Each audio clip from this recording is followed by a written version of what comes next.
estamos ya en vivo con el ex oficial mayor del Congreso, el señor César Delgado Guembes, a quien por supuesto le agradecemos la espera y la conexión.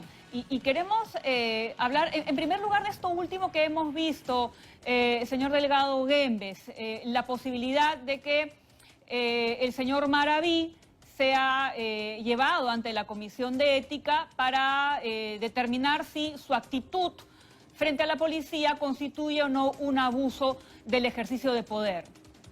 ¿Cómo está? Buenas tardes. Buenas tardes. Buenas tardes, Pamela. Buenas tardes, Eddie. Miren, en principio se trata de muchos problemas de carácter normativo y de carácter ético en relación con los sucesos que ha narrado Jorge Madico.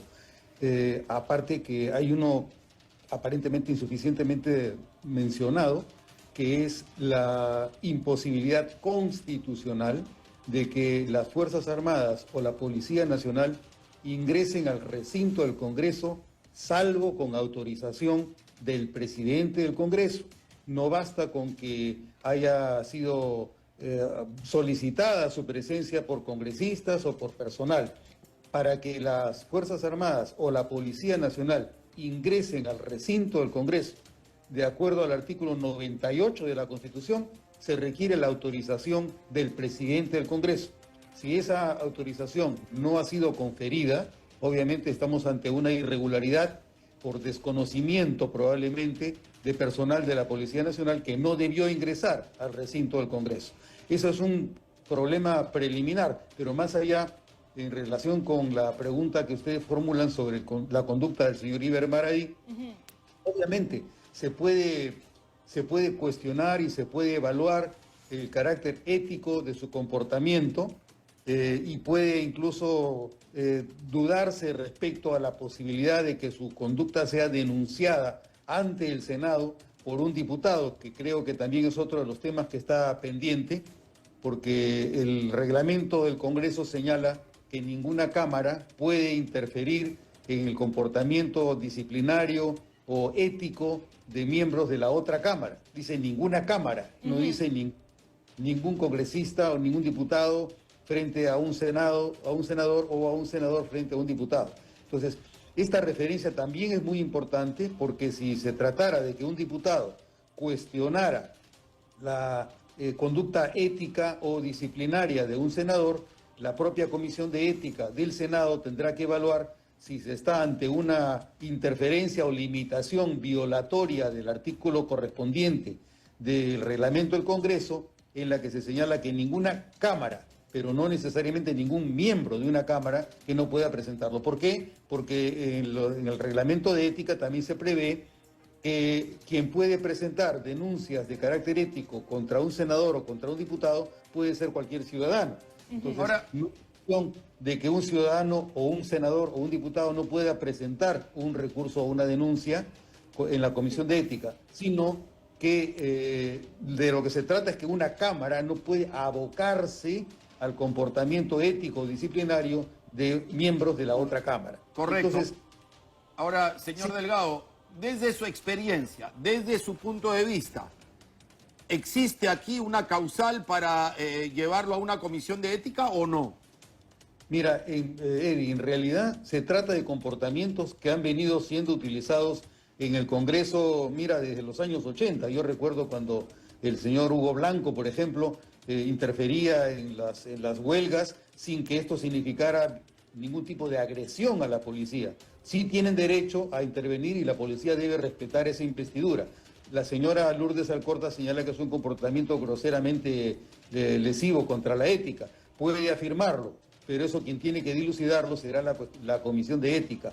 A mi juicio, si el señor Iber Maraví se ha identificado como senador y la policía, reconociendo su investidura, le ha dado paso para que él avance, salvo que él haya sido agresivo y hubiera lesionado, violentado, golpeado a la policía, en ese caso sí estaríamos ante una situación reñida con principios propios de la representación. Pero si no ha ocurrido así y él solamente ha pasado la línea de la policía, ahí no habría ningún tipo de violación, a mi juicio, sobre todo teniendo en consideración el ejercicio parlamentario que se ha verificado en los últimos 40, 60 años. Ahora, señor Delgado Guembes, volviendo al tema de lo que ha pasado en las oficinas del Congreso de la República, conversábamos con nuestro colega Jorge Madico y hablaba de cómo es que de manera tradicional ciertos espacios habían estado en manos de ciertos grupos políticos y que, bueno, eso no nos quedaba tan claro respecto a en el papel, cómo es que eso debería ser así, En ¿no? términos formales. Exacto, ¿no? Porque la costumbre no hace norma necesariamente. Y si en un nuevo periodo, y ahora como nos encontramos frente a un Congreso bicameral, se chocolatean, se mezclan las oficinas, ¿a quién le corresponde la asignación? Y que evitemos, pues, conflictos como este, que la verdad son ridículos, no estar peleándote por una oficina, ¿no? Bueno, Pamela, primero quisiera hacer una aclaración Sí. entre paréntesis. La costumbre sí es fuente de derecho parlamentario. Claro, yo digo que en algunos casos, digo, Claro. ¿no? Ujú. En este caso, ante lo que nos encontramos es ante la supuesta adjudicación de una oficina por la costumbre y miembros de Fuerza Popular.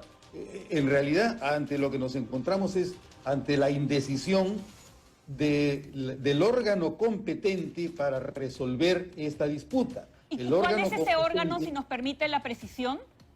El órgano competente es la mesa directiva, no Ajá. es el oficial. El oficial mayor no tiene autoridad para disponer de las oficinas. El órgano competente es la mesa directiva. Entonces, si le han dirigido una misiva al oficial mayor de la Cámara de Diputados para que se sirva a resolver el conflicto ante el cual se encuentran, quien tiene que resolver eso es la mesa directiva. Entonces, estamos ante una situación de hecho en la que no se han manejado las cosas de la manera más racional. Es cierto que los reglamentos del Congreso, del Senado y de diputados señalan que los senadores y diputados tienen derecho a facilidades de carácter logístico, así como disposición de bienes, etcétera, etcétera, para el desempeño funcional de los congresistas, diputados o senadores. Esa es una obligación, pero en el área de los deberes funcionales también se establece que deben hacer un uso racional de los bienes que se les asigna. Ahora, no es nada racional que entre en una situación de disputa violenta en la que usan la fuerza para solucionar un problema, tiene que ser resuelto por el órgano competente. Ahora, señor Delgado, ya los hechos están consumados, digamos. Los señores de Fuerza Popular ya estaban en el espacio cuando los señores de Juntos por el Perú querían tener acceso al mismo. Ninguno de los dos tenía formalmente asignado el espacio. O sea, esto era más o menos por puesta de mano, el que llegaba primero. Entonces, ¿cómo se resuelve? Porque entonces hay que desalojar esas oficinas por parte de ambas agrupaciones y esperar que la mesa directiva resuelva. En principio, la mesa directiva es la que debe dirimir. La mesa directiva debe, ante esta situación conflictiva, debe abocarse a la materia y señalar a quién se le va a asignar, de manera que se asigne a cada uno de los grupos políticos, Ahora Nación o Juntos por el Perú, el espacio de acuerdo de carácter proporcional o plural, según la disponibilidad de espacios que cada uno tenga. Ese es un asunto que además puede resolverse mediante la presencia del órgano correspondiente, que es la Junta de Portavoces. En Junta de Portavoces deben expresarse las dudas y los reclamos, de manera que la mesa directiva tome posición sobre el punto y acuerde lo que quiera que resuelva la Junta de Portavoces. Esa es otra alternativa. Ahora, el hecho de que ese espacio ya haya sido utilizado en los últimos años por la misma agrupación política que sigue teniendo presencia en el Congreso, ¿le da algún derecho, alguna prerrogativa, preferencia? Bueno, es un argumento que se va a utilizar, naturalmente, ¿no?